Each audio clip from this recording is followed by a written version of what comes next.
It's 5:30. I'd like to call the meeting to order. If you would stand for a moment of silence, followed by the Pledge of Allegiance.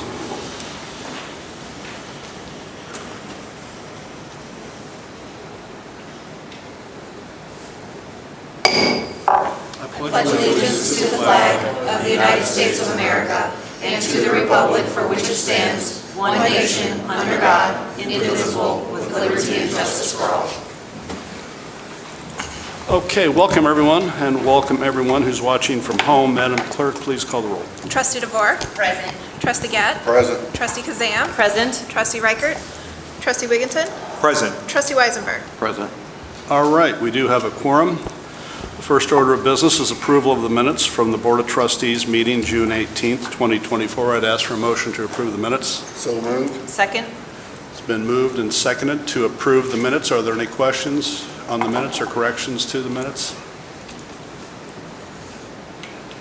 Hearing none, all those in favor of approving the minutes signify by saying aye. Aye.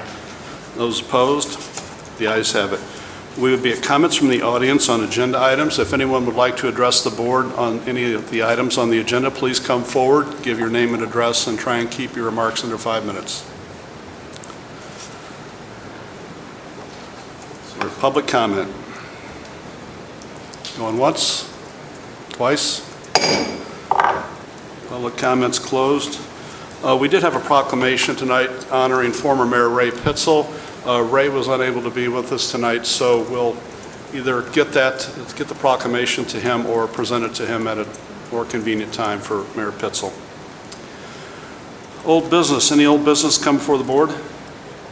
Mayor, one report back. At our last meeting, Trustee DeVore asked me to speak with the fire department, have some representation here. I appreciate you reaching out, Trustee DeVore, and I did have a conversation with Chief Deckard, and I am pleased to have him here to address any concerns that the board may have. So thank you, Chief. Can I add to that? Do we have clarification on if there's going to be a representative from the fire department here at every meeting moving forward, or just today? Well, I think Chief is going to make every effort to be here, but Chief, if you want to touch on that. Is this on? Okay. Yeah. All right. I'm happy to be here when I'm needed. Obviously, when we have full-time personnel, that will be easy. There will be somebody in the building, but I'll have someone identified as like a number 2, I guess. And that will be the intention, to have that person here at every meeting. Until then, first of all, I perfectly and completely understand that you want to be able to ask questions. Not only do I understand, I get it. The faster you can get your answers are a lot better. But I am happy to be here whenever necessary, and I'm also happy to have someone here when I'm not able to be here. So I'll do anything I can to facilitate the time between now and, I believe, hopefully the beginning of October. I'll talk about that in a couple minutes. But I don't know, anything I can to meet everyone's needs, I'm willing to do. Chief Decker, I know that you have other obligations and we hired you with that going on, so I completely understand and respect that. I just would like to reiterate again on the record that I do think that someone from the fire department should be at every meeting representing, because every other department has someone here representing them. So I think moving forward, that's just something important for this board to have, and I'll leave it at that. I have obviously some members watch the board meetings, and I know there are some willing to come, and I think that be very careful just to make sure that anybody who does attend is that I speak with are up on what I think might be asked. So again, any suggestions you have or things that you'd like to see from that plan, just let me know and I'll make it happen. Any other old business? If not, then I'll go back to you, Chief Decker, and ask if you would, since you're here, give an update on the fire department. I know you may have somewhere else to be. Thank you, Mayor. Well, it's been an exciting time. I'll say that. I don't know if Mark will agree with me, but we've been working really hard with the Police and Fire Commission. I've never been part of, from the beginning to the point of testing, helping create, and there's been police and fire commissions established in the past, but writing the rules, accepting the rules, it's been not only a long process, it's been a very good process. I've learned a lot. I've never have read as much state law as I have recently, but I've learned quite a bit. Our application process was closed on Friday at 5, and I'm happy to say we received 20 applications, which may not sound like a lot. When I was applying, that would not have been a lot. The list when I was hired on Peoria, I think there were 100 applications for that, but times were different. There have been some times where other communities have had 5 to 10 applications. So we received 20. Only 3 of them are current members of the fire department.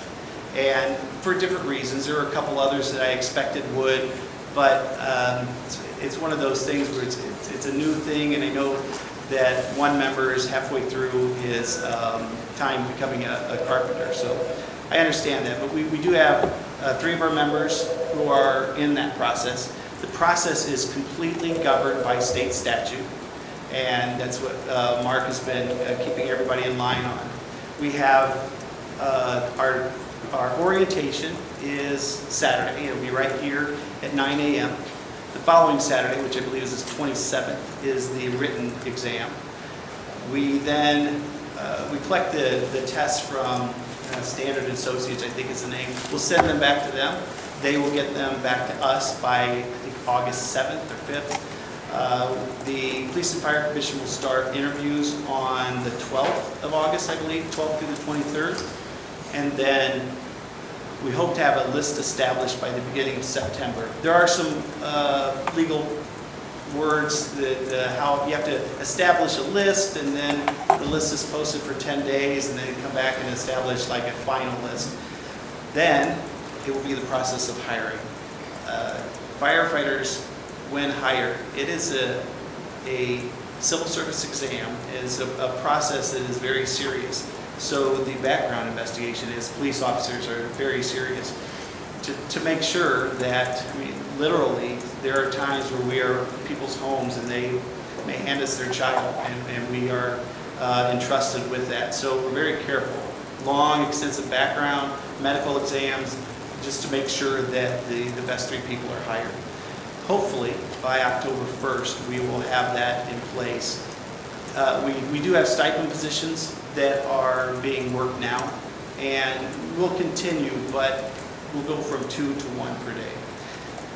We've had a lot of dedication from the members willing to work those. There have been some times where it's been difficult to fill, and keeping a close eye on that. If there are any gaps, we have a pretty good plan on how to deal with that.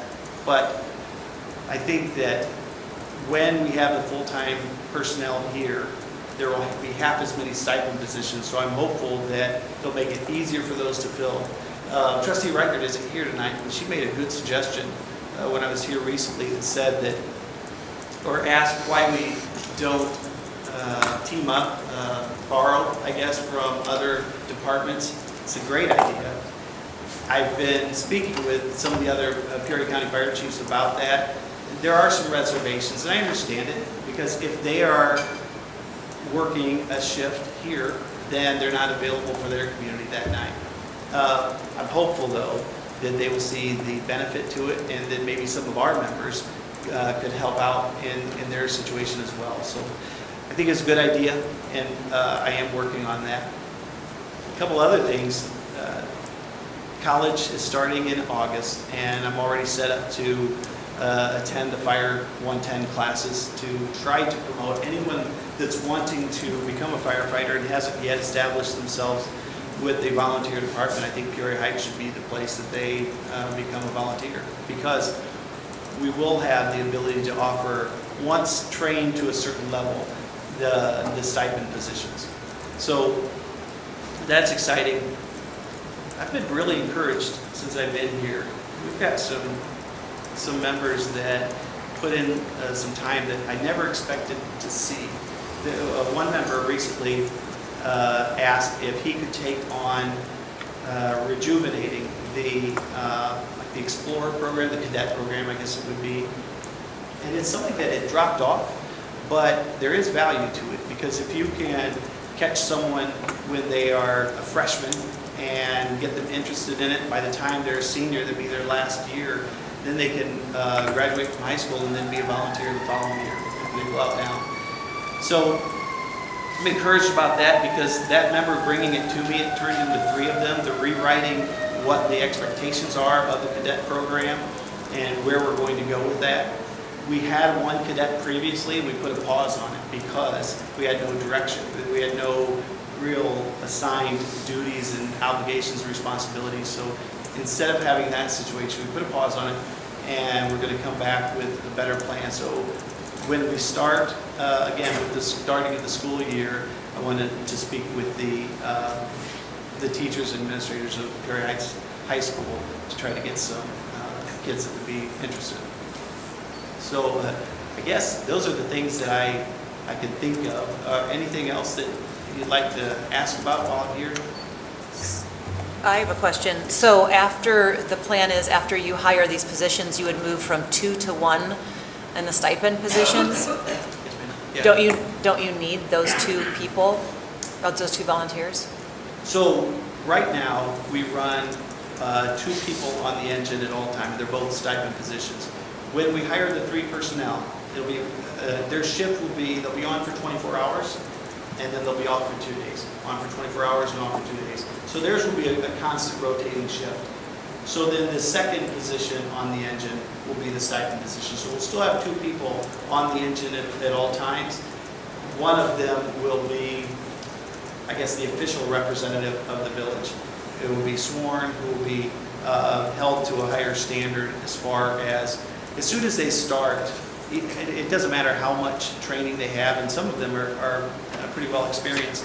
We're going to start going through an officer program. It's Fire Officer 1 program. And just to make sure that those immediate things that are needed at the beginning of every shift, every fire, every EMS call are done, and they know how to direct the personnel. So we'll still have the same number of people, but one of the biggest factors is motivating those at home to come in on those bad calls. Now, the bad calls usually aren't the issue. With car wrecks, structure fires, usually we get a pretty good response from those. The calls that have been the issues are the ones, whether they be a nursing home or ground level falls, still important to family members or for the person, but those are the ones that cause the burnout. And so that's why the duty crew, which that's what the normal crew, they would be taking care of all of those, plus going to the others.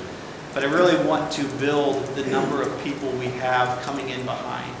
We have great relationships with the area fire departments, the Peoria Fire Department, Chillicothe, Dunlap, West Peoria, and others. But the more we can get from Peoria Heights, or at least close to Peoria Heights, to respond immediately, we can have a very good, effective engine company very quickly.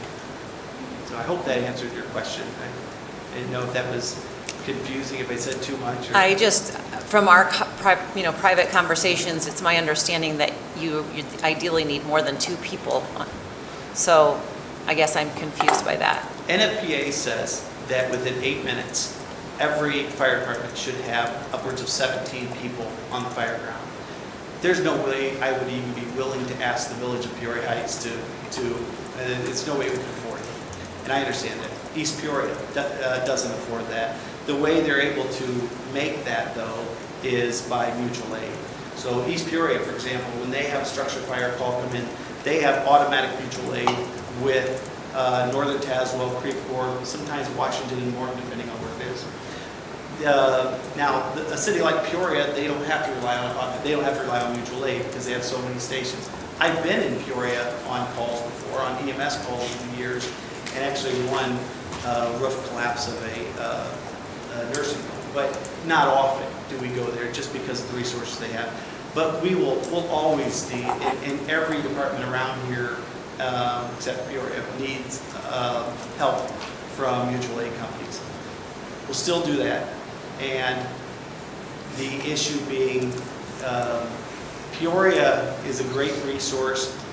The word automatic mutual aid has always been something they've steered away from. That's okay, because as soon as the call comes in, it just is a matter of somebody grabbing the radio and requesting, and they'll be there every time. They won't charge us. It's just, that's part of the mutual aid agreement. So to meet the 1710 obligation, the way we do that, we'll have our 2 people on the engine. We'll also have people coming in as volunteers from home or wherever they're at. Plus, we'll have our mutual aid companies coming to the scene as well. And has the volunteer system been successful, in your opinion, recently? When I first started, there were 20 people that were on the books. Really, we had about 16 to 18. It hovered around that number for quite a while. Recently, we've gotten a spike. I've seen an improvement in what I believe the morale. That's something that is difficult to quantify, but it's just a feeling you get. And sometimes it's difficult. I don't want to be too administrative. Even though I have a lot of work to do, I've got to intentionally get up, go hang out with them, and talk to them. And the things like that are provide for good tabletop discussions, and it's as good a training as any other. But to answer your question, I believe not only is it getting better because I see it in the numbers. So after we go through this hiring that we're trying to get accomplished right now, I believe we will have 23 to 25, somewhere in there. So it's a slow process because it seems like as soon as we get someone on, Cole Stark recently, he was a good volunteer who lived in the village, and he was recently hired full-time with East Peoria. But he's still come around a few times. He's discouraged because of getting hurt, helping on structure fires unless he's actually on the East Peoria engine. However, he comes out over and talks and sees how, and that's really encouraging because it tells me that the camaraderie and the morale is good. I guess hopefully that answered everything.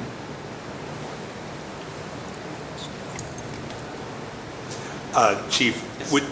what Trustee Reichert had said, that suggestion, reaching out to other departments, our stipends, I know we just boosted them up a little bit. Are they competitive across the county? Oh my. It's difficult because there are a large array of different ways. Some places pay hourly. Some places do a stipend like what we are doing. I believe so. If you look at how much we are paying, it equates to about the same amount per hour as some of the places that are paying hourly. I don't know if that's the answer. I think that what I'm finding is the morale is the biggest answer. It seems like the better morale and atmosphere we create, the more often, or the less often we have open shifts. And I can say we don't at times have open shifts, but it is few and far between now. I'm constantly looking at the schedule, and I have a day out. I can't remember exactly what it is now. I'm watching, and if not, we will either, like a couple weeks ago, I came in for a while, and I'm happy to do that. And if somebody isn't available to be here, my next obligation is to make sure that those that are volunteers are actually available. Maybe they can't be in here that day, but they can be available from home. And that's the traditional volunteer. Now, if at a time that I find out that there's a shift open and for some reason there is no coverage, I've worked on that as well. And that is a conversation with our dispatch to dispatch differently to make sure that it goes to our mutual aid faster, to make sure that there's no gap in coverage and time. In those instances, and I understand they're rare, would we get our full-time firefighters to potentially cover if they have a 2 days off, or would that trigger overtime? My belief is even though I want them to be a cohesive group and work together, that's why the structure that I created, I think will do that. But I think that those are two separate. I think that the stipend positions would normally be covered by stipend personnel. The question of if it will be allowed that they can fill in, I think that will be a more budgetary concern. I have to look at that to figure out if we have plenty of room in the budget still, where we're at. Try to keep a close eye on that. Stephanie does a good job. She sends me reports all the time where we are, just to see how we're doing percentage-wise according to the year. Chief, so you said that we now have a higher number of volunteers, so you're thinking we're like closer to 20 now? Right now, once this group of personnel we're going to, I should have had an exact number before I came, but I believe it's between 23 and 25. Okay. If I had to guess, it'd be 24. 24. Okay. And so would you say that all of those people are actively responding to calls? Because I know in the past we've had like quite a list, but mainly we had just like this core group of like more like 5 to 7 that were responding. So would you say that more people are active now, or how many are responding to calls? There's a I don't know, a word that some volunteers use, a t-shirt firefighter. Those that are on departments but they are not active. There were some of those when I got here, and there are not, if there are any now, it's for different reasons. We have one person recently who's not been responding a lot, but it's due to more issues going on in his life. He's just not able to. Those members that we have on now, I don't know of anybody who's just not coming around, besides that person that I alluded to. And he's not doing anything wrong, it's just life right now. I want to stay away from that. I want to make sure that those members that we have are active. And I recently had to talk with someone, and she chose to step aside for a while, but I told her that whenever you're able to come back, just let me know, and we'll get her right back on. But the gear that she has and the equipment that they carry, I wanted to make sure that it be allocated to somebody that was going to be able to be here. So I try to stay away from t-shirt firefighters. I want everybody to be here, to be involved. We have a great turnout at trainings. We have officially Wednesday nights and Sunday afternoon trainings. There's unofficially Tuesday night training. And it's the person who works here, does a good job training with people. And what I'm learning is a lot of nights there are 3, 4, 5 people that come in just to work on training evolutions with him. So my goal is to have less quote-unquote t-shirt firefighters and have everybody involved. I believe right now they are involved, if nothing else, coming to trainings. I'm trying to increase, though, the number of responses off duty, or when they're not here already, and that's difficult.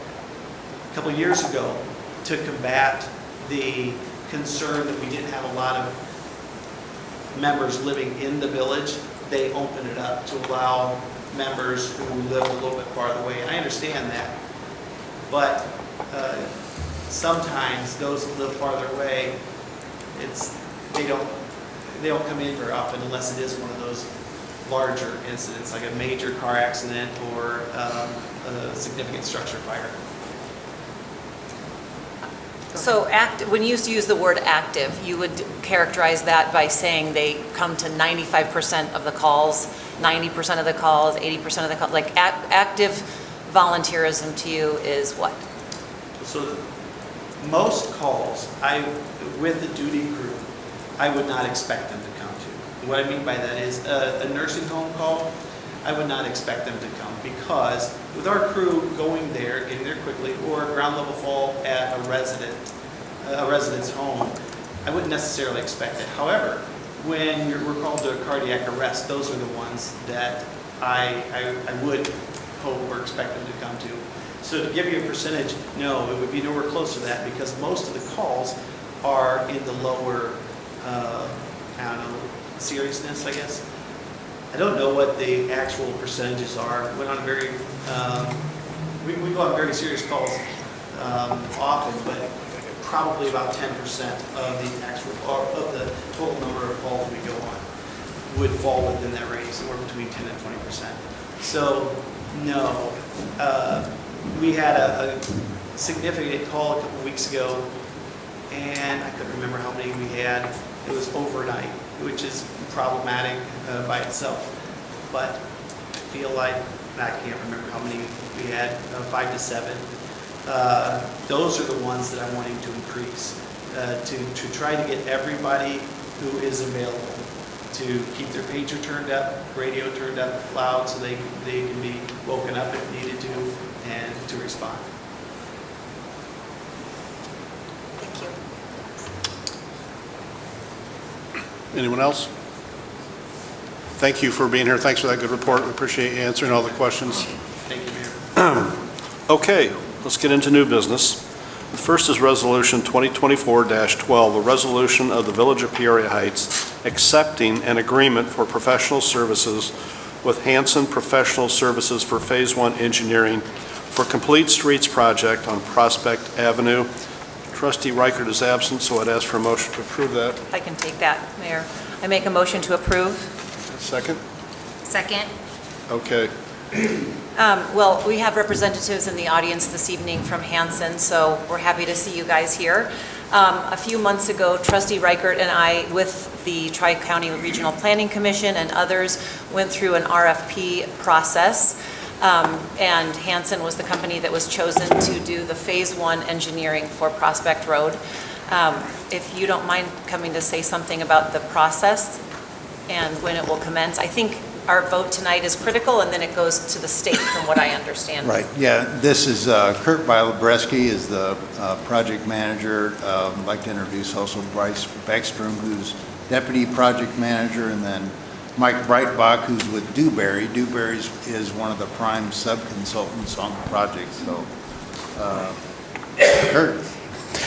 Yeah, so the process, well, thanks, Wayne, and thanks for the opportunity tonight, but the process really for us was to respond to the RFP that was put out by Tri-County and the village, and in a written response explaining how we would go about doing the project and how we would involve the public and do the engineering and the different features and things that we would consider and how that would go about. And then from there, I believe everything was shortlisted down to a group of maybe 3 or 4 consultants and consultant teams to come and interview and talk about that in much more detail. Once that happens, the selection took place, and we were notified and began negotiations with Director Aldridge here to go through and make sure that everything that we talked about in that interview, as well as maybe some other coordination items and how exactly the public involvement and those kinds of things would take place. And then once we get all through that piece, this agreement that you all are approving tonight, since it is federal funds that are administered by the Illinois Department of Transportation, it'll go to, this agreement will go to them, and then once their approval comes through, then we can look at ways to try to get started in the meantime, but that's really up to you all, and we can go forward from there. Great, thank you. Yeah. And I just want to remind my fellow trustees that this is an 80-20 split, with us being responsible rather for 20% of the cost, and that is $500,000, which has been already considered in our budget for this year. Also, as you may recall, this $2 million from congressional earmark through Congressman LaHood, so we're using that. As Kurt said, IDOT will be administering the contract as far as disbursements of payments, things like that. So after this approval, as Kurt said, this contract will go to the state, and it may take. Could take anywhere from 4 to 8 months, depending on how big a priority is with them, and that will really dictate the schedule. We wait for. There'll be some intergovernmental agreements that'll be needed between you all and IDOT, but we wait for a notice to proceed from the village when you're comfortable with the IDOT process and/or when you receive back the agreement signed by the department as well, or the approval from the department. So it really, the schedule it doesn't start until we hear from you. And you could tell us in advance or through an agreement we could work out, or we just wait for IDOT to approve and then get going. Okay. So, yeah, the contract you see is very much an IDOT format contract, so that's by design. So the major negotiations were the actual scope of work that we wish to be completed, and I think we were successful. Again, a considerable amount of work, and I apologize, not all the contract is in your packet, but I believe we sent that out to you maybe this afternoon. So I direct you to the scope of services portion of that contract, which will explain all the work that's proposed to be performed. Wayne, just to, I'm sorry, Director Aldrich, just to be clear, because I don't want to confuse anyone, am I incorrect in saying that our portion of this is 500,000 if we have the 2 million from? That is correct. Oh, You're okay, correct. okay. So the actual contract amount as negotiated was $2,392,000. So 80% of that is the grant, 20% Okay, I would be just ours. wanted to make sure I understood that. Yeah, and this type of contract is pretty common for engineering services. It's kind of an hourly rate, and all those rates have overhead in them, negotiated and audited by IDOT. So Hanson does a lot of work with IDOT contracts. Yeah. So all that stuff is kind of already handed down to us and applied to the scope of work services. So basically, it's an hourly billing on a monthly basis as we get into the contract. But I'm very happy that the amount that of work we're getting performed for this is appropriate, and I think a good scope of work. And just a reminder, phase one is preliminary engineering, which a majority of the work gets done in preliminary engineering process, including public meetings that Kurt mentioned. Surveys are a big portion of it. Really plan development, drainage, you name it. There's a ton of work being performed. And I'd also like to add that Hanson Professional Services is going to assist us in grant applications too. So as you know, phase two follows that, and phase two is the actual contract preparation, plans, specifications, those types of things, and then phase three is the construction. So there are grants out there for major projects like this. We're going to ask Hanson to assist in those grant preparations. I think that would give us a really good leg up on that. That's right, and really the work that will be done, I mentioned the public involvement, and Wayne did on the engineering, just to give you guys a little bit more detail or sense of how far we're going to take everything. I would say like 90% of the major design decisions will be made in phase one, and 30% of the detailed design would get completed as a part of that, and it would go along far enough to understand if we need any easements from anyone, and then get all the environmental clearances that would be required in order to take in federal funds. When you take in federal funds, you'll have to clear all the different permits and or I guess the environmental documentation, like are there endangered species, is there any sort of special waste, buried in the ground, like all kinds of that stuff. And you can't do a federal project, you can't take federal money to build anything unless you have all of that done and completed. And we'll get all that done at this point in time as a part of this scope of services and meet all the environmental justice and all those kinds of requirements that the federal Department of the U.S. Department of Transportation would require in order for you to take any of their money.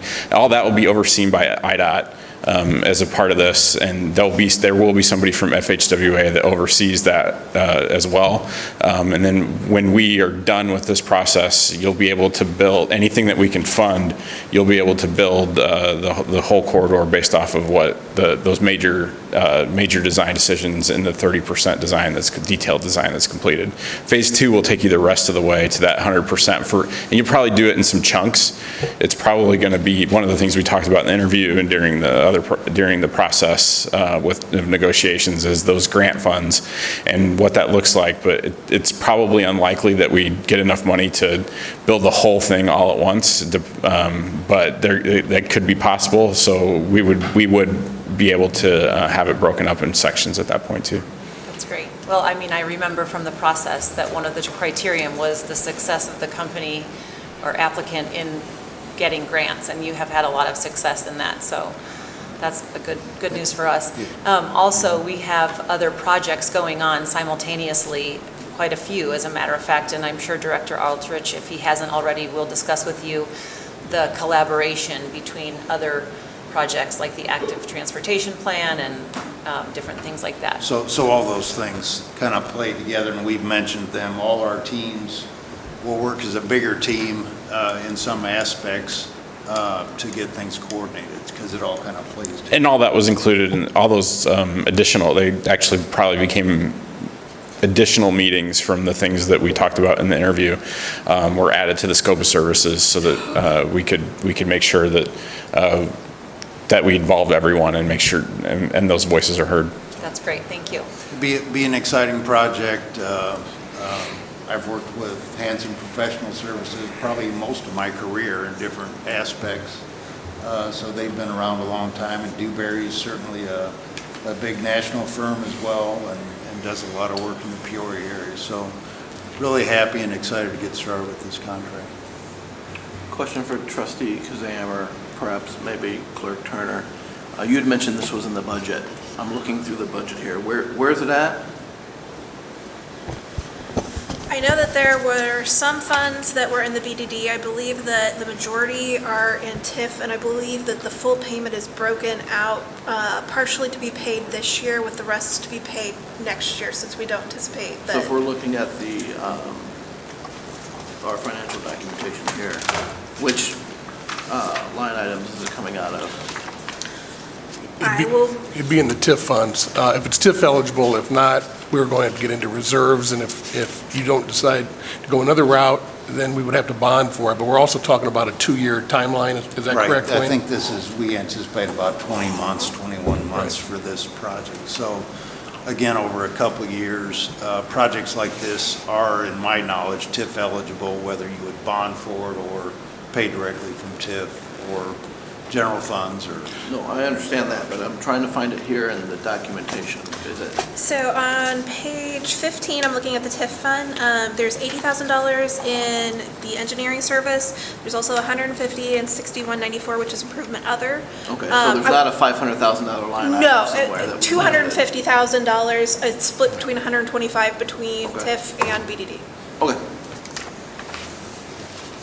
Kurt, I appreciate you being here. One thing that kind of frightened me with what you said was the NEPA compliance, environmental impact statement. I have a little bit of background in that, and these things can take years. So do we anticipate issues with getting our EIS approved by? Well, the first thing that we'll do is meet with the FHWA and IDOT and make sure that we don't need to do an EIS, and then make sure that we don't need to do the next tier down, which is an environmental assessment. And what we would end up doing is what's called a federally approved categorical exclusion. And so that ends up ramping it down. And we have, at Hanson, we have probably a team of about 20 folks that this is all they do.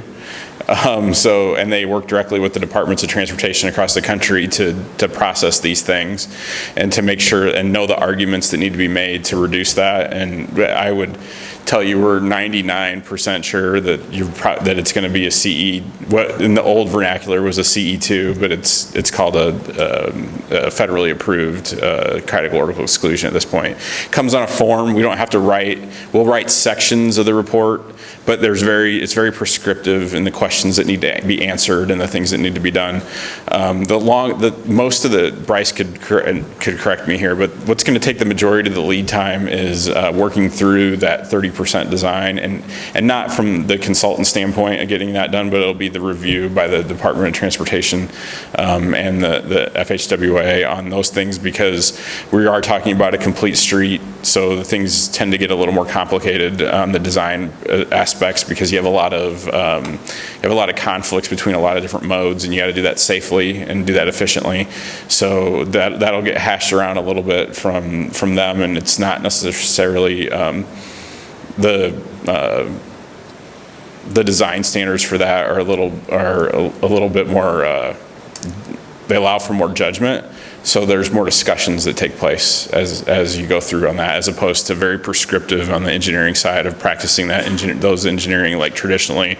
You have X, you do Y, whereas this place, in this instance, will have you have A and you could do B or C, and then we have to kind of work through how that works. I'd also add, dealing with IDOT and Federal Highway Administration, they do far more environmental type process than any other federal agency. So their process is very streamlined and I think expedited as much as possible. The big thing for this that will really help schedule and being able to go faster through it is the land acquisition process really isn't going to be that hard here, because we're not going to be buying a lot of land. We might be buying some easements for construction or something, but we also will not need to where we end up seeing these projects really extend is where we have to deal with buying land in the name of the state of Illinois if you intersect one of their highways or from a railroad. And we really don't have either one of those things in this instance. Anyone else? Madam Clerk, call the roll. Trustee DeVore? Aye. Trustee Gett? Aye. Trustee Kazam? Aye. Trustee Wigginton? Aye. Trustee Weisenberg? Aye. All right, that passes. Next is ordinance 2024-1732, an ordinance amending Title V, Chapter 2, Section 1 of the Village Code regarding noise control in the village. Trustee Wigginton, I'd ask for a motion to approve. I move to approve ordinance 2024-1732. Second, please. Okay, go ahead. Thank you, Mr. Mayor. I want to first thank Trustee Gett for steering me right the last meeting, and on this ordinance. I think that when we had this discussion at the last meeting, there was a unanimous consensus to just adopt what we had been doing previously, kind of unwritten rule, and just move forward. I think we had heard it from some of our residents.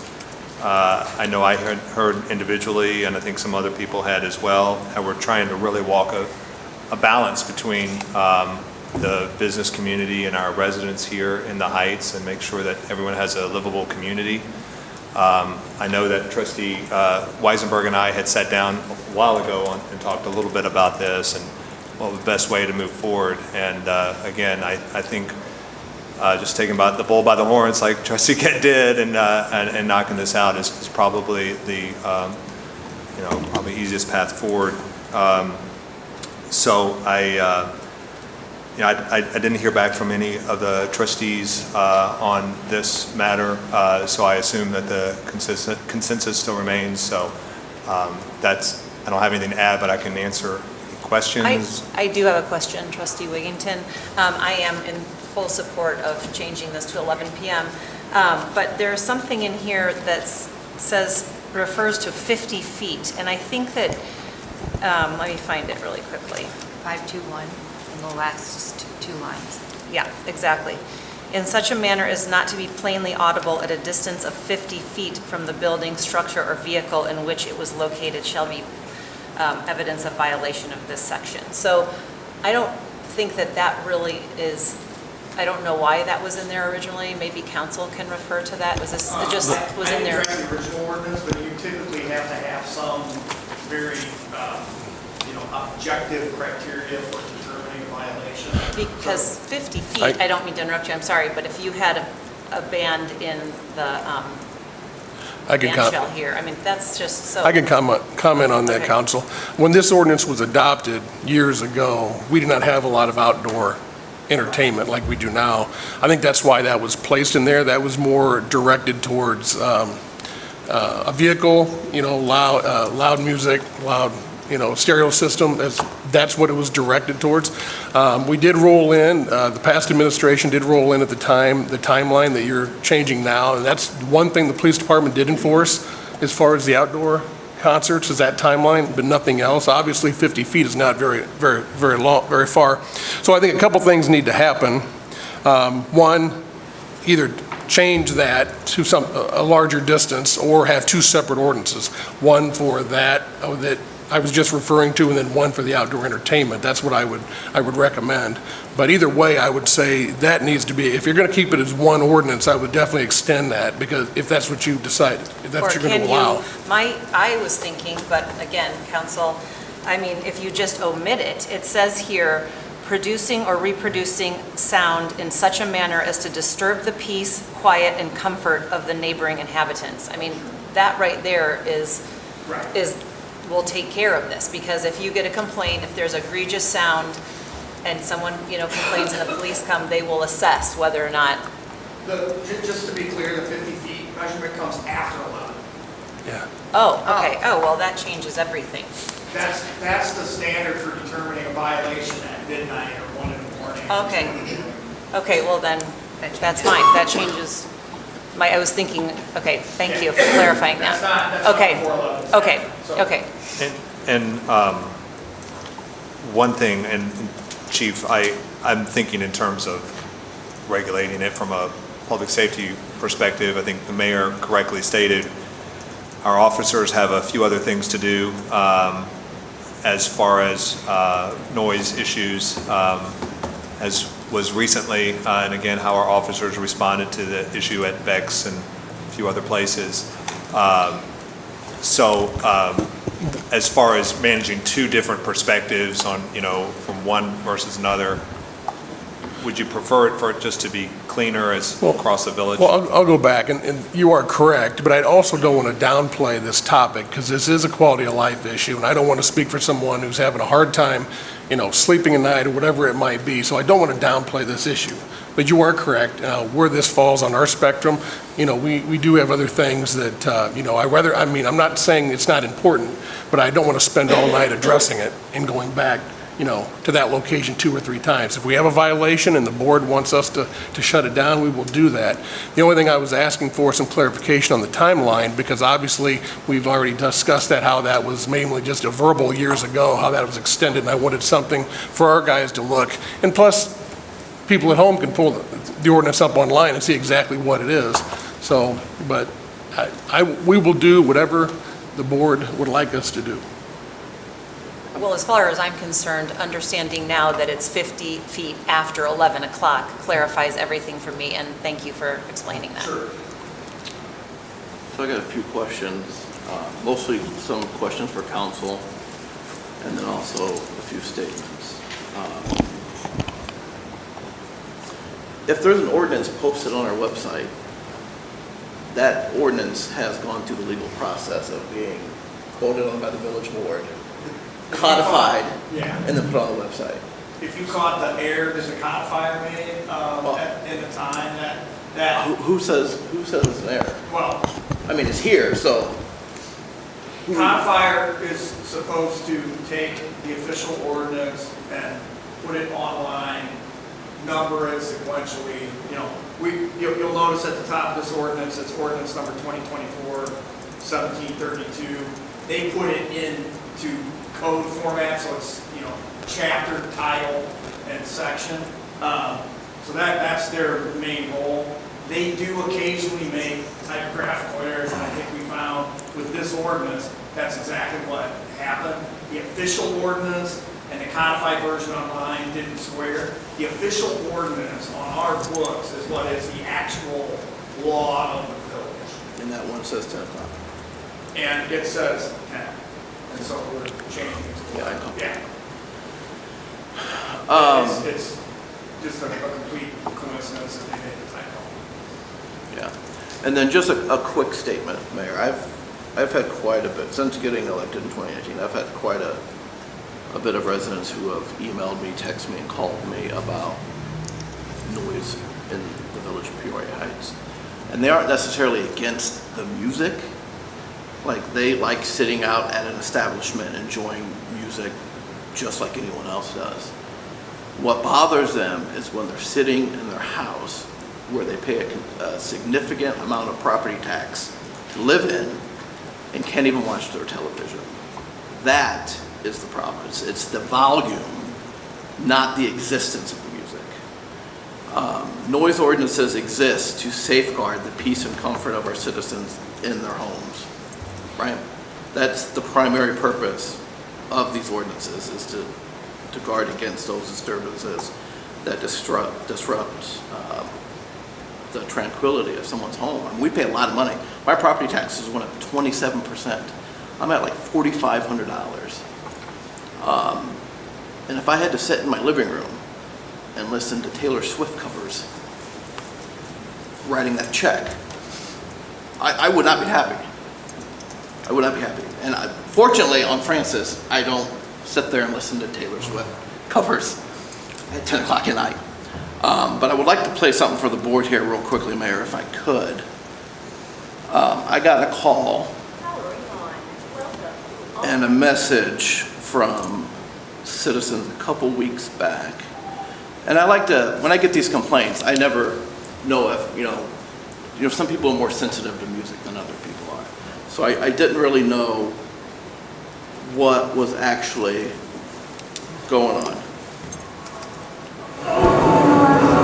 This is 1,600 feet. This is Taylor Swift. This is 1,600 feet away from an establishment. I'm in my car, and I can sing to these lyrics as if I was in my kitchen and I was listening to Alexa. That's how loud it is. 1,600 feet from the establishment. And then I go, well, maybe it's just a matter of the wind. So I went over to Lake Avenue in front of the nuns, and I could still sing to Taylor Swift. Now, if that's not a problem and a quality of life issue, I don't know what is. Let me ask one question before you go on, Trustee Weisberg. As far as your complaints, are these consistent complaints, or are these just depending on the type of music? Because we're not getting... I don't think anyone... Because we're not getting... You're saying you're getting numerous complaints. We're not getting them. So, you know, I hear... Now, this situation I was aware of because you did come out and speak with the officer. But, I mean, are these consistent every weekend?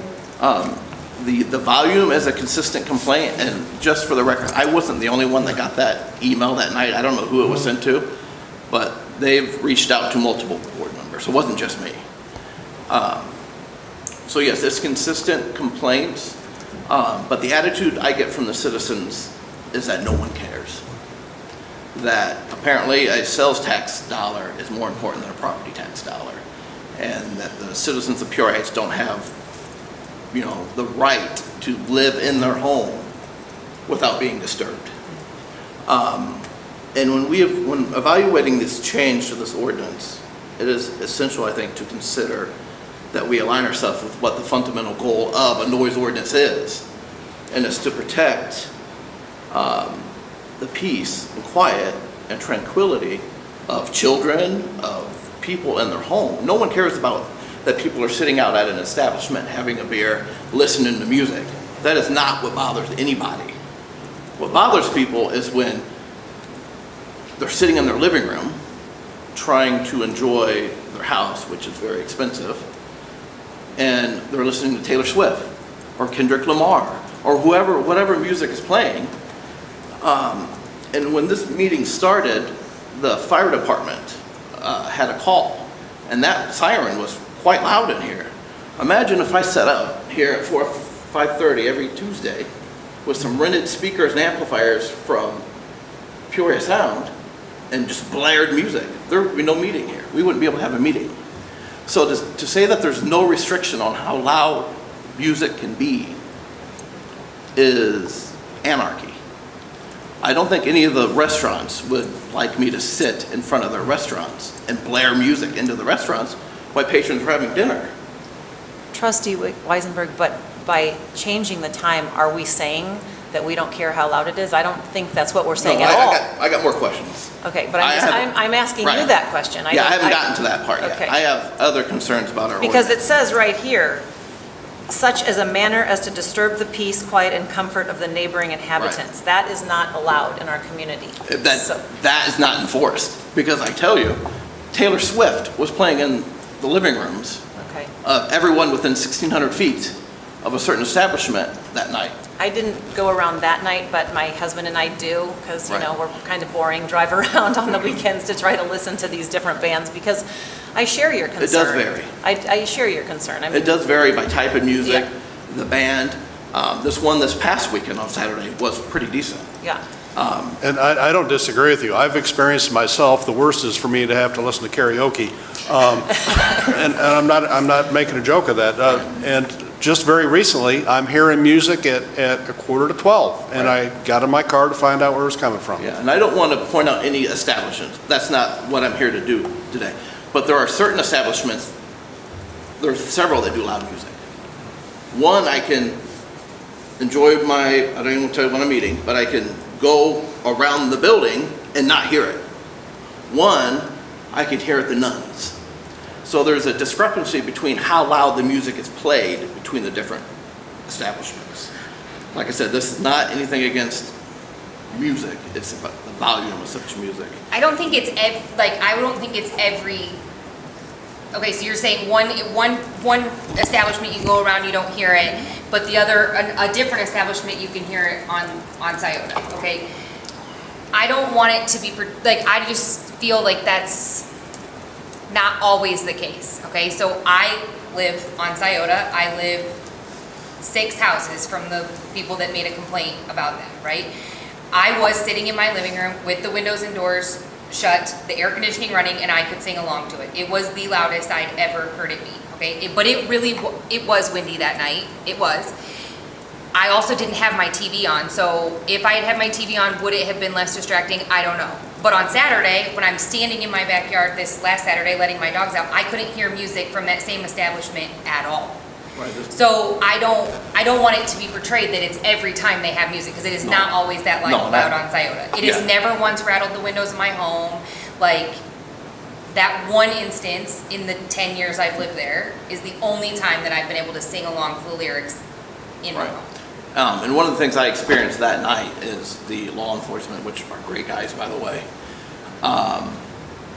didn't really know what could be done about it. We don't have a decibel limit in our ordinance, which that's one thing I found in Peoria, that's one thing I found in Germantown Hills, that's one thing I found in Dunlap, Chillicothe. I don't know if Peoria had a decibel limit, but all of them had a decibel limit, and that gets to what Trustee Kazam had recently said. And I'm not a lawyer, but plainly audible to me is very subjective. Everyone's hearing varies among individuals. So maybe the law enforcement officer or the citizen complaining has a greater hearing or lesser hearing. So I would like to see a decibel limit at a certain feet that we can, one, be consistent across the board, and two, give the citizens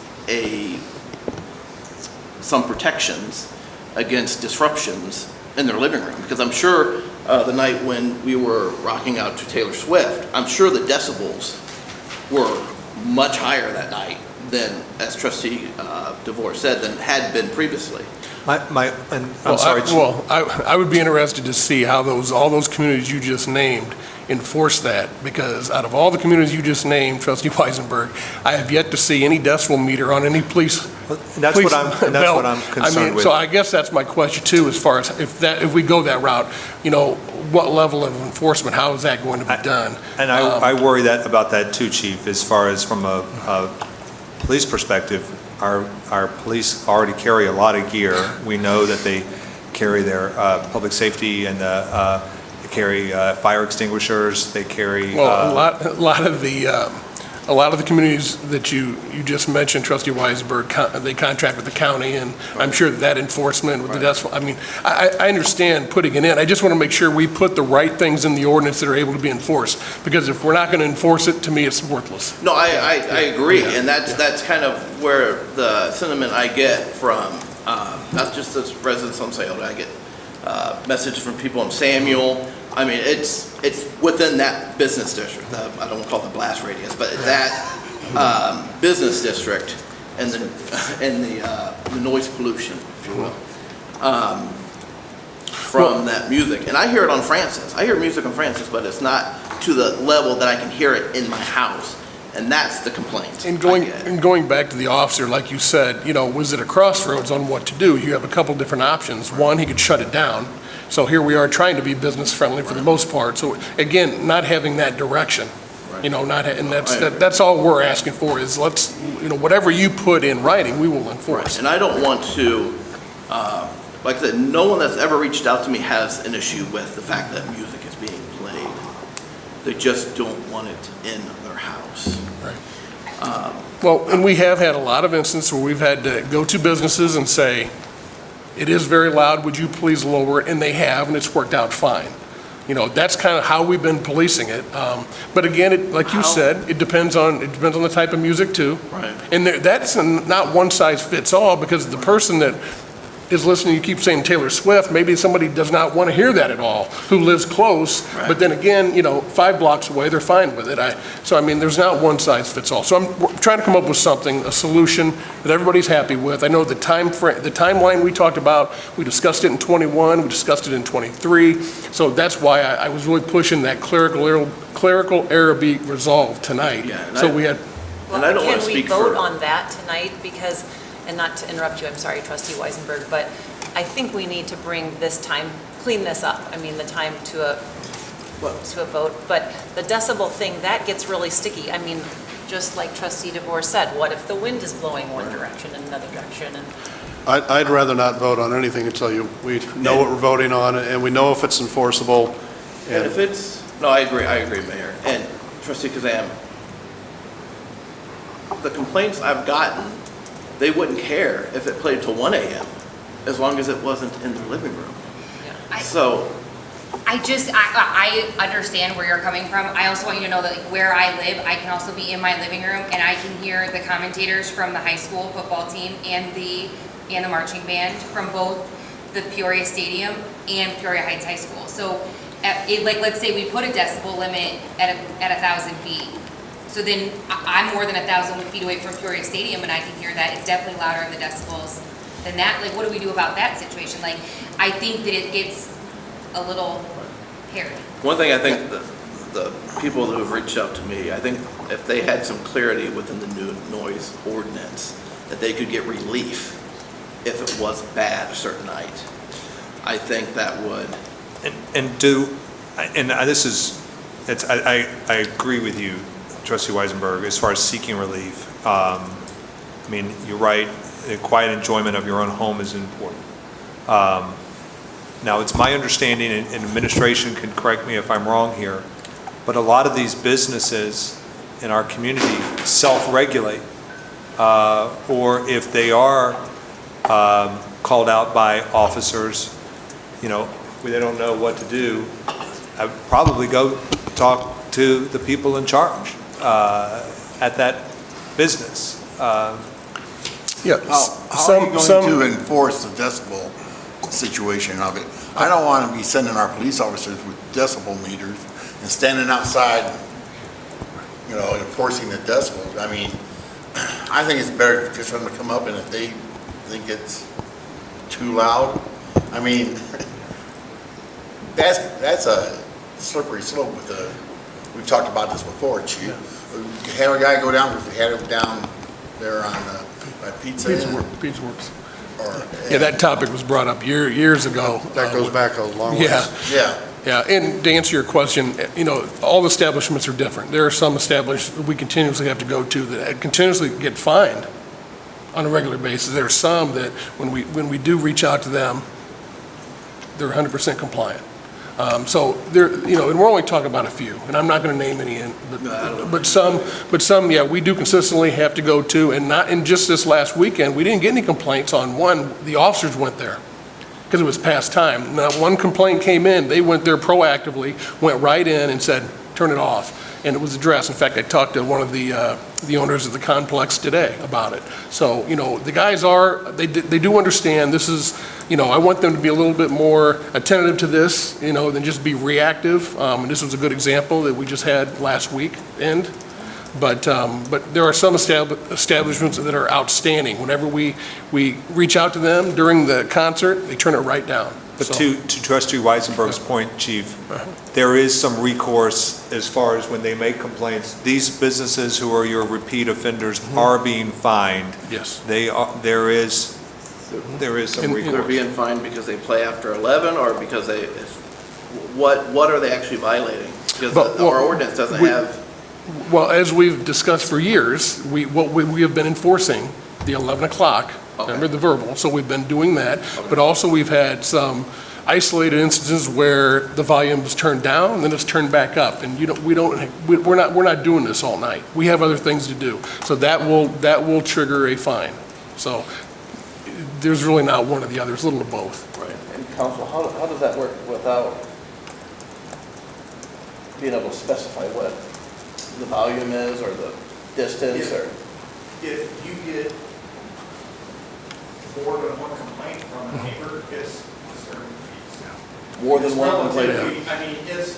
It's relatively easy to prove disturbing fees, but the complaints have to go to the police department. Right. Well, I agree. They have to go to the police department, and the police department, and if you have an officer in court, that's fine, you got multiple calls, they went out, they listened to it, it was excessively loud. Okay. What was the term that you used? If it's more than one complaint, it's what? Well, if you've got one person complaining, it's really going to come down to the officers, because it is a nebulous standard. You can try to put the decibel level and that, makes it more objective than subjective. But I know the judges in Peoria County, and they're going to side with an officer if there's a challenge. Right, on the level of sound? On anything, but on something like this. Okay. If they can articulate, look, we got the complaint, we went out, we listened, it was excessively loud, it was disturbing the peace. It's not just right on top of where the music was, but 3 blocks away, 4 blocks away, however far away. Okay. And, yeah. I have no issue with the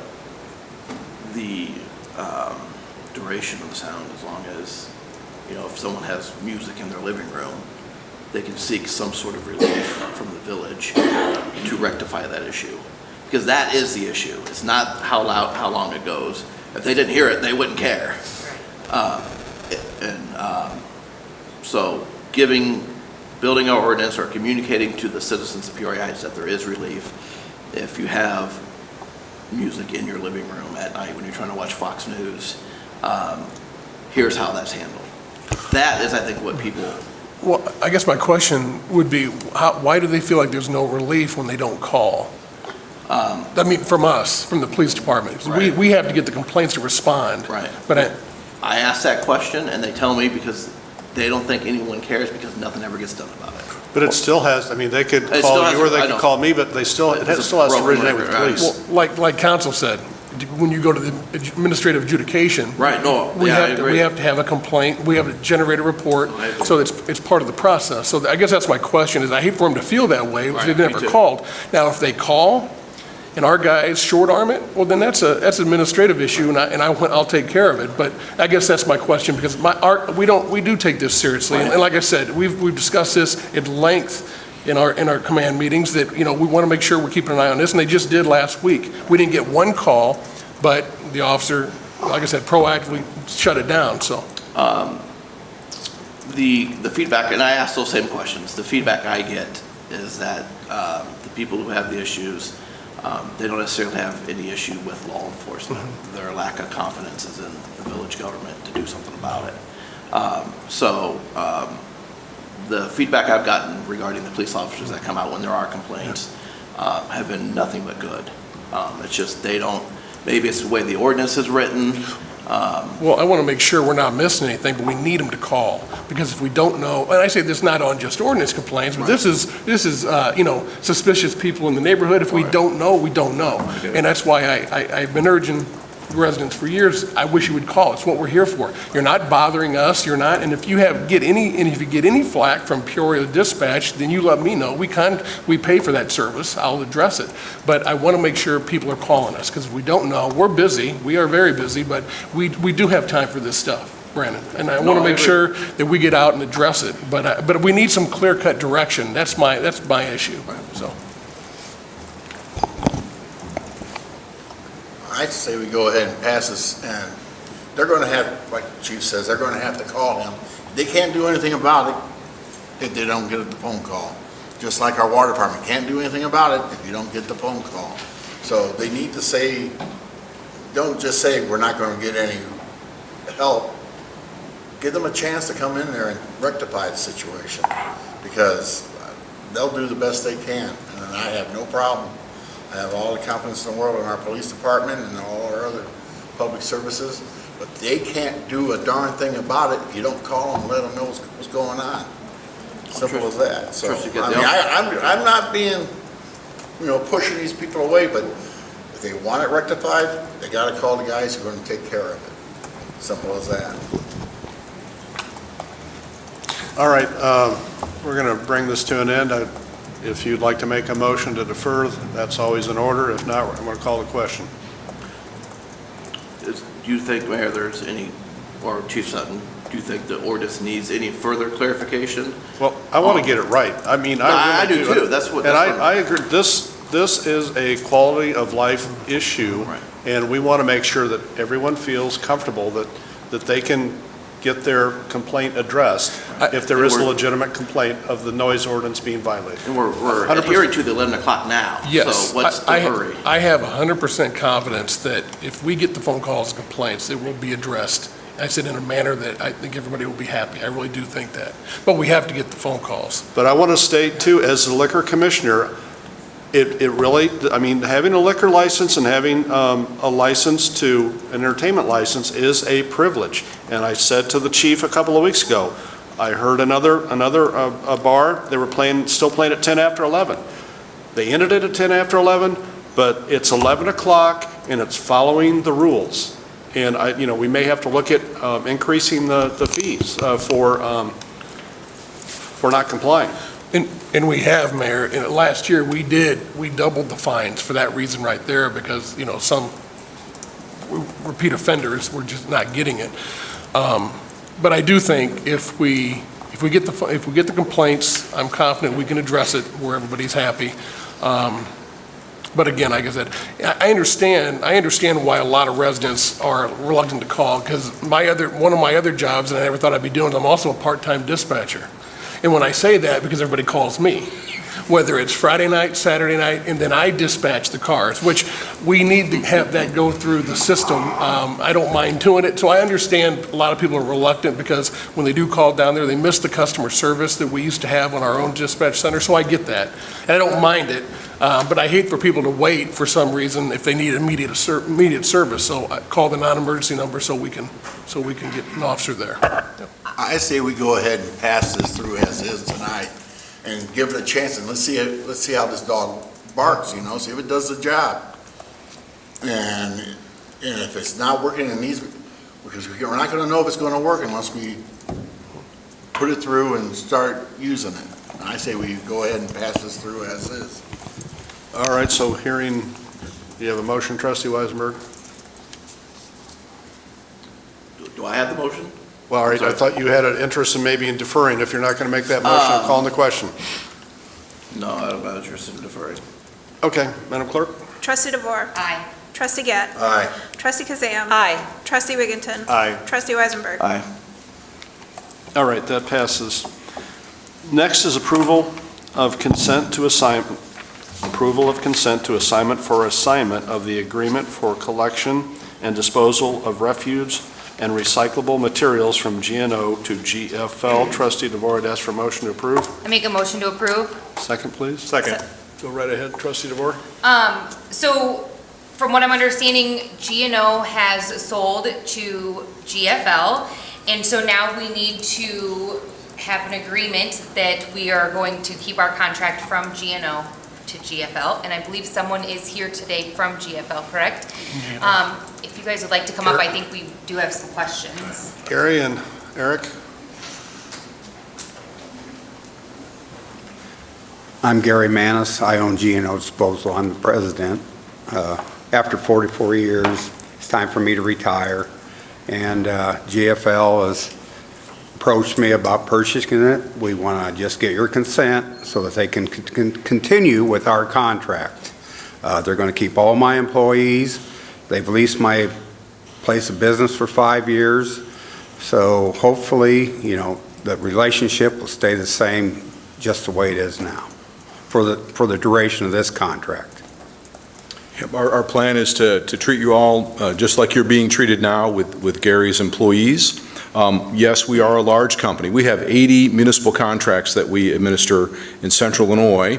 Peoria is the biggest, and we have Morton and Washington. But the vast majority of those contracts are in small communities like Downs, Danvers, the city of Henry, Mapleton, Kingston Mines. So we deal with small communities day in and day out. I'll be your contact if you folks hear from your constituents that we're not doing a good job. Otherwise, they're going to keep customer service at Gary's Place. Again, nothing will change during the course of the contract, and we'll honor all that pricing. This gentleman is 10 years older than me. He was still picking up the garbage 3 weeks ago. It is time for him to be done. So we are happy to take over his business. His service is second to none. We hope we fill his shoes. Gary, how long have you and your family been serving the Heights here? Over 40 years. 40 years. Yep. I actually grew up in Peoria Heights, so lifelong. Thank you. Council, this is not unusual for when a Not at business all. sells to make an assignment. Perfectly ordinary course. Do I hear someone over here? I do have a couple questions. So you're saying nothing will change. I just want to clarify, none of the garbage routes are going to change and collection dates for any of the residents? Correct. Correct, okay. If there were going to be a change, they would not happen until the end of this contract? Correct. And if we wanted to do something, I would come to a board meeting or approach you and ask if we could do something and explain the reason why. We wouldn't just push through any kind of changes without getting your buy-in. Okay. GNO has, we do not have a garbage can fee currently, so will that be changing for the residents moving forward when you take over? It's going to still stay the same. So you're going to give free, if someone calls and needs a garbage can, you're going to deliver it for free? If that's part of the deal, yes. Okay. And then will the contents in which you pick up change? Because we are very spoiled and blessed with GNO and what they take as far as what is placed at the curb. We're going to continue to take everything that people put at the curb. Okay. Great, because I grew up, there it was, if it'll fit in the back of the truck, they're gonna take it. No. I mean, that's a awful hard thing to let go. I mean, it's nice, I got some stuff that's waiting to go to the curb, I gotta cut it up small enough to fit in there, but. Please don't abuse us, that's all I ask. We're going to try to carry on his same. Help the guys anyhow, that way I make sure it gets in there. But, yeah, okay. That's all my questions. Thank you. So, a few questions. So, you're assuming the contract. When does the current contract expire? It's We just- 2028. 4.5 years. Yes, we just renewed. Yes, I think it's 2028. 2028. 2028. 3 years. So, and I understand that purchasing of the company, the contract comes with it. When that contract expires, how differently does GFL operate than GNO? Like, when that contract expires. You'd probably put that out for bid. I would assume the board Right. put that out for bid. Right. So we would We put will that go out out for for bid. bid. Yeah, just like we did last time. I mean, you So can't, GFL, Waste management, waste management, are those the only two? I believe so. There's some other small ones around. I mean, Small ones, we bid, last time you put out the bid, we put a bid on against Gary. So, yeah, there's going to still remain interest. You're a great community. People are going to want your business. And I think to what Trustee Weisenberg is saying is there are some change. I looked at some of the setups that you have, like in Washington and other communities, and I think some of the yard collection, yard waste is maybe an additional charge where, again, we're spoiled with G&O, so, and I know I take advantage of it, but yeah, I think, and that'll be ironed out in 2028, I guess, so. Yeah. Your contract includes yard waste for everybody. In Washington, everybody gets trash and recycling. If you want yard waste, it costs more. So of all those contracts we have, every one of them is a little bit different. Okay, thank you. Anyone else? Madam Clerk, call the roll. Trustee DeVore? Aye. Trustee Gett? Aye. Trustee Kazam? Aye. Trustee Wigginton? Aye. Trustee Weisenberg? Aye. Mayor, if I could just make one comment about the customer service of GNO. Yes. This is a story I tell often. I was running late for work one night, and I brought all my garbage cans to the front of my carport. And my driveway is like a death trap. It goes like this, it goes down to the road. In the winter, it'll kill you if you're not safe. And when I got home from work that night, my garbage cans were in the street. And I was like, I know my kids didn't take those garbage cans down. So I got on my Ring camera, and the garbage guy went up my driveway, grabbed my garbage cans, and brought them down and emptied them. So that's the kind of customer service, Yeah. I think, Thank you. exemplified by GNO, and we have appreciated the service. Well, thank you. Thank you. very much. Congratulations, Yeah. Gary. Thank you. Yeah. I'm fortunate to have the people I've had over the years work for me, so, and a good relationship with the village, so thank you all very much. Thanks, Gary. Thank you. Okay, next is approval of an MFT resolution in the amount of $3,294.78 for 2024 PUATS dues, the Peoria Peak and Urbanized Area Transportation Study. In Trustee Reichert's absence, I'd ask for a motion to approve. I make a motion to approve. Second? Okay, and Wayne, this is just customary, right, annual dues to Yes. PUATS? Yes. Based on MFT, is it, or popular? It's being paid out of MFT, I think, for the village. You can pay it out of multiple sources, but it's dues to the MPO for the transportation aspect. Thank you. Any questions? Hearing none, Madam Clerk. Trustee DeVore? Aye. Trustee Gett? Aye. Trustee Kazam? Aye. Trustee Wigginton? Aye. Trustee Weisenberg? Aye. All right, that passes. Next is approval of the use of Tower Park for the St. Jude Run on Saturday, July 20th, 2024. Trustee DeVore, I'd ask for a motion to approve. I make a motion to approve. Is there a second? All right, there is. Go ahead, please. So St. Jude Runs is asking to utilize the park as a stop on their run moving on the 20th. They have used it several previous years, and they're just here about 10 to 15 minutes. So they are looking to bring a food trailer to have along Prospect and welcome us all to join, things like that, but just part of the charity for the St. Jude Runs. Thank you. Anyone here from St. Jude? No? Okay. Any questions? Madam Clerk. Trustee DeVore? Aye. Trustee Gett? Aye. Trustee Kazam? Aye. Trustee Wigginton? Aye. Trustee Weisenberg? Aye. All right, that passes. We'd be at miscellaneous business. Any miscellaneous to come for the board? One quick thing from Public Safety, Mr. Mayor. So just as a reminder to our residents that on July 25th, that's a Thursday, July 25th, the Central Illinois Emergency Expo will be at the shops at Grand Prairie. Both our fire department as well as our police department will be present. This is always a great time for kids. A lot of departments come out, and I think Chief will have the drone out there, and I know the ladder truck will be out there as well. I know Chief would have mentioned that if I had asked him about it, so I apologize for not asking about it while he was here. But that's what's going on from Public Safety. Do you have times on that, Trustee? Yeah, it is from 4 to 7 p.m. Bring the kids, bring the family. It's a good time. Any other miscellaneous? I do. Not to put any more work onto Wayne, Stephanie, or anyone else if this matters, but is it possible for us to get a list of all of the projects that we have going on in which we have either said we were going to match or we have financial responsibility to match, and in what years those mature or what years payments are made on them?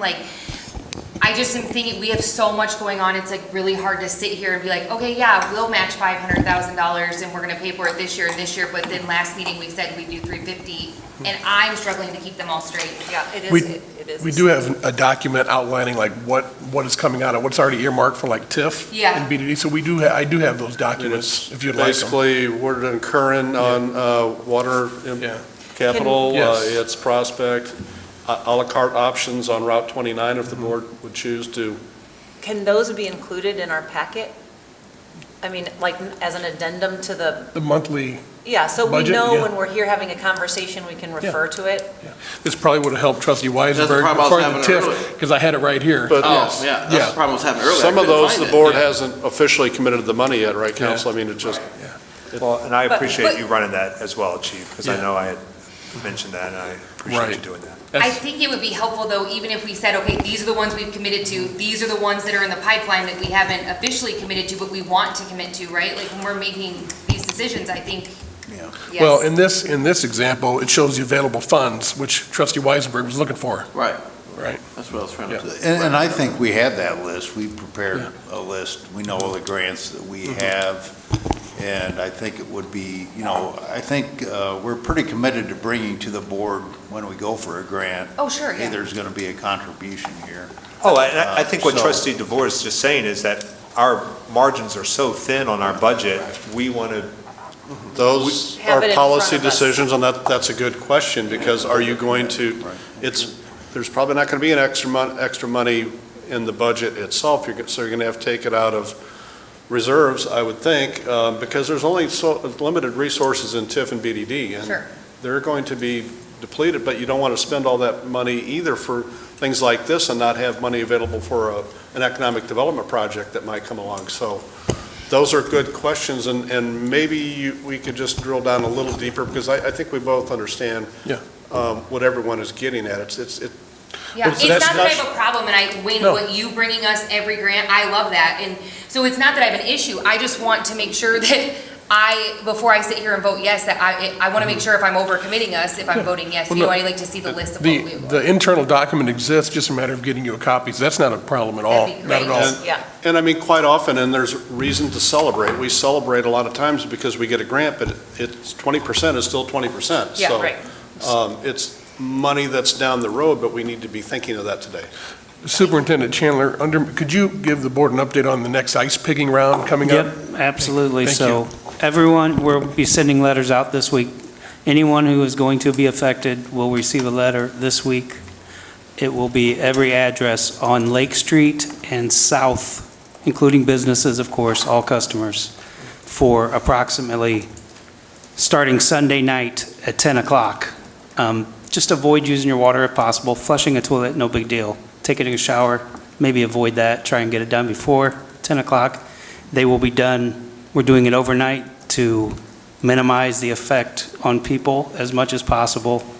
And in the morning when you wake up, the process will be done. It should not be a problem.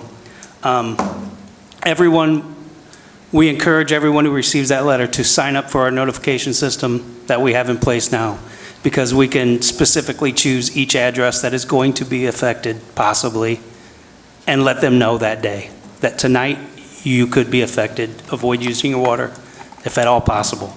That will start this Sunday night, the 21st, at 10 o'clock, and it will go Sunday night, Monday night, Tuesday night, Wednesday night, Thursday night, and then Sunday night, Monday night, and Tuesday night the next week.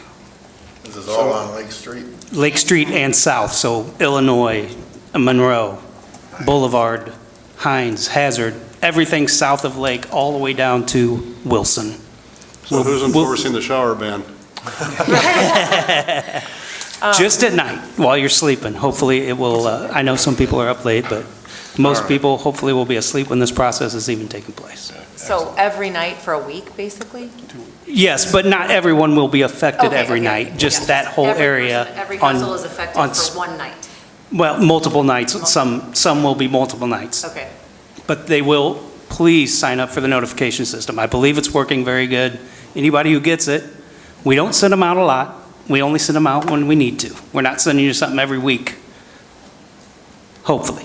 So they need a shower before 10 o'clock. Yes, I'm not doing it. I'm not the one breaking the mains, I can tell you My that. brother lives on Hines, I gotta go and call, hey.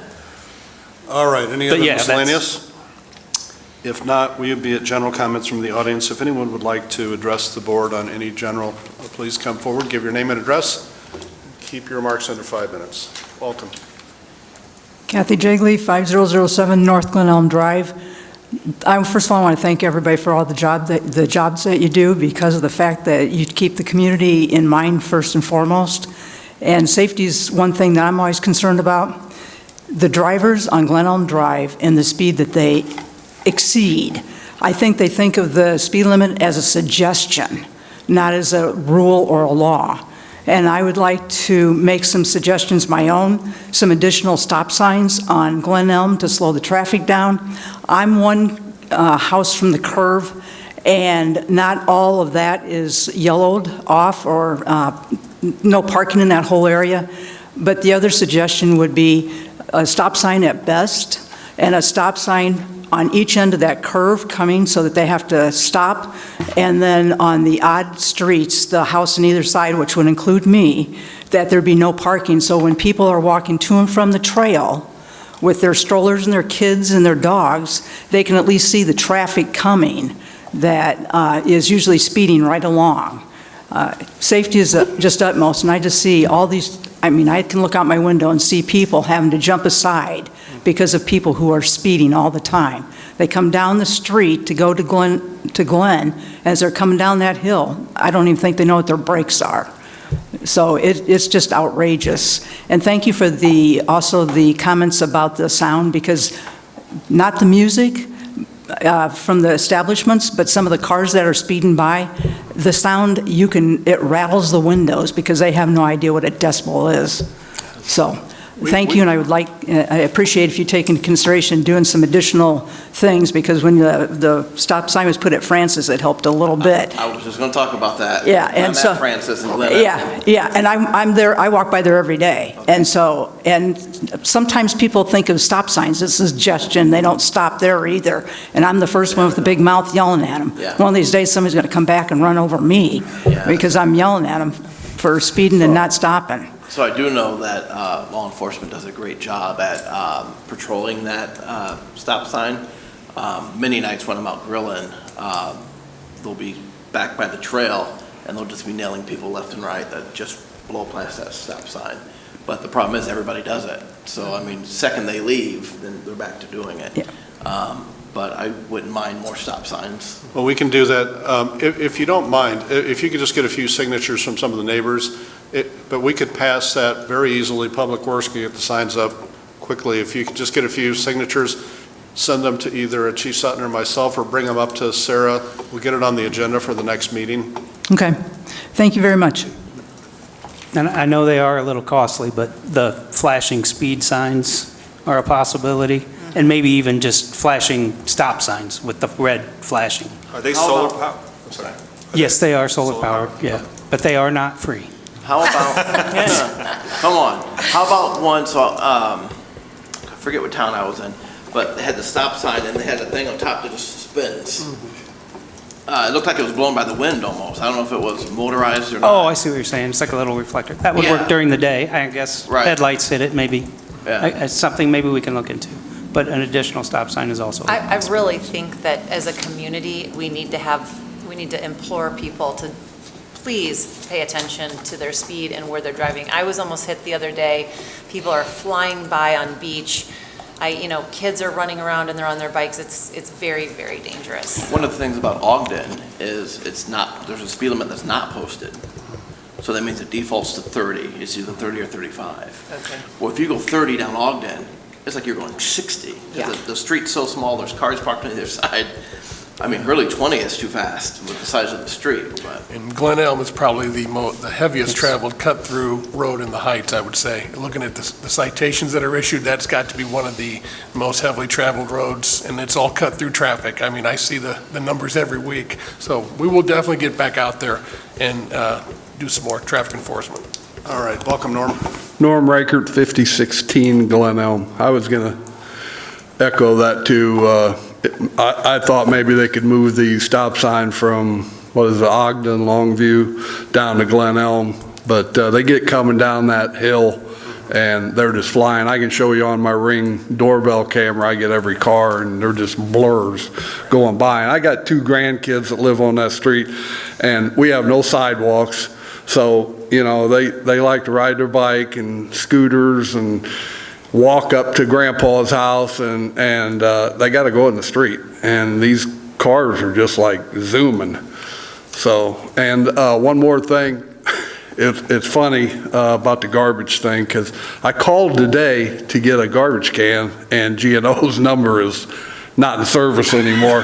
So if you guys could maybe update your website or something and put the number on there to call, I'd appreciate that. Yeah, we'll do that. I have his number, so we'll do that tomorrow. Yeah, okay, thank you. Mr. Reichert, GNO did actually let us know late this afternoon that their phone lines were out today. They are working on it. Oh, So okay. it's just a problem from the storm. Oh, okay. I thought, after I saw the agenda, I thought, wow, he's all packed up already. You are not the first one, and it came in late. Okay, thank you. Thank you, Norm. A question real quick, Council and Chief Sutton, on the corner they're talking about, you come down the hill in Ogden, and it's pretty sharp.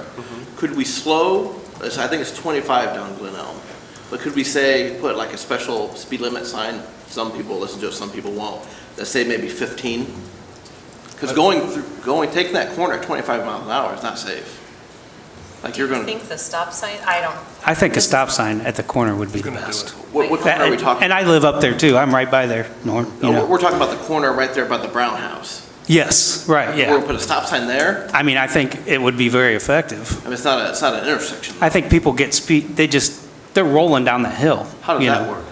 We don't realize how sharp that. Yeah. It's super sharp. Hazelstein used to live around there now, but that has been hit like several times. Can we? A car missed the curve and hit there. I don't think there has to be an intersection Yeah, forgive to my put a ignorance. stop sign. We just put a stop sign in the middle of. Let me look at it. Let Chris and Chief, and I'm not opposed to it. I don't think I've ever seen it. we can pass the stop signs at the next meeting if the neighbors get us those signatures, and we don't need many, just a few. Yeah, they tend to kind of use that stop sign at Longview and Glen Elm as a yield, kind of slowing down, making sure that their cars, and they just fly right on down. We could start with a stop sign at best. I mean, that would stop them before they start going down the hill. They would go from 0 instead of going from 25. Well, if you and Chief would talk about the other issues, we'll get ready for the stop signs. Yeah. One quick question, though. As far as the line item, if we wanted to go for the light up ones, because I think they are pretty effective, where would we pull that? Well, we could pull it out of equipment, out of the police department, we could split it with the public works department, some out of their budget, but we could figure it out. But we do have equipment in the budget, but again, like the mayor said, and you know that we've got tight margins, but those are expensive, because we did look at them about a year and a half ago when we talked about this throughout the village, and they're very expensive. But I do think if we have a couple, areas, Glen Elm is definitely one of them. Cox is another one. Yes, That's real bad. they could they could use them. So let me circle back around Illinois, too. on the cost. Right. I mean, All right, I'm going to rein this in. We're still at comments from the audience, so anyone else in the audience like to make comment? All right, we're at payment of bills. I'd ask for a motion to pay the bills. Make a motion to pay the bills. For a second?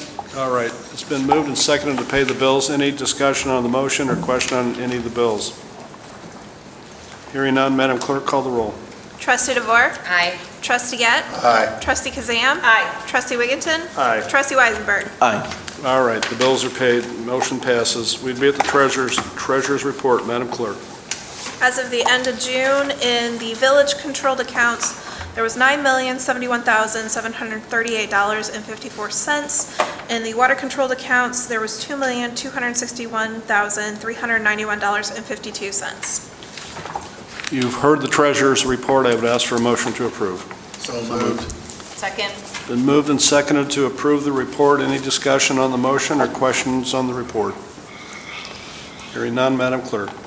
Trustee DeVore? Aye. Trustee Gett? Aye. Trustee Kazam? Aye. Trustee Wigginton? Aye. Trustee Weisenberg? Aye. All right, the report is accepted. Trustee Gett, Make a motion to adjourn. is there a second? Second. All those in favor of the motion to adjourn signify by saying aye. Aye. Those opposed? We're adjourned.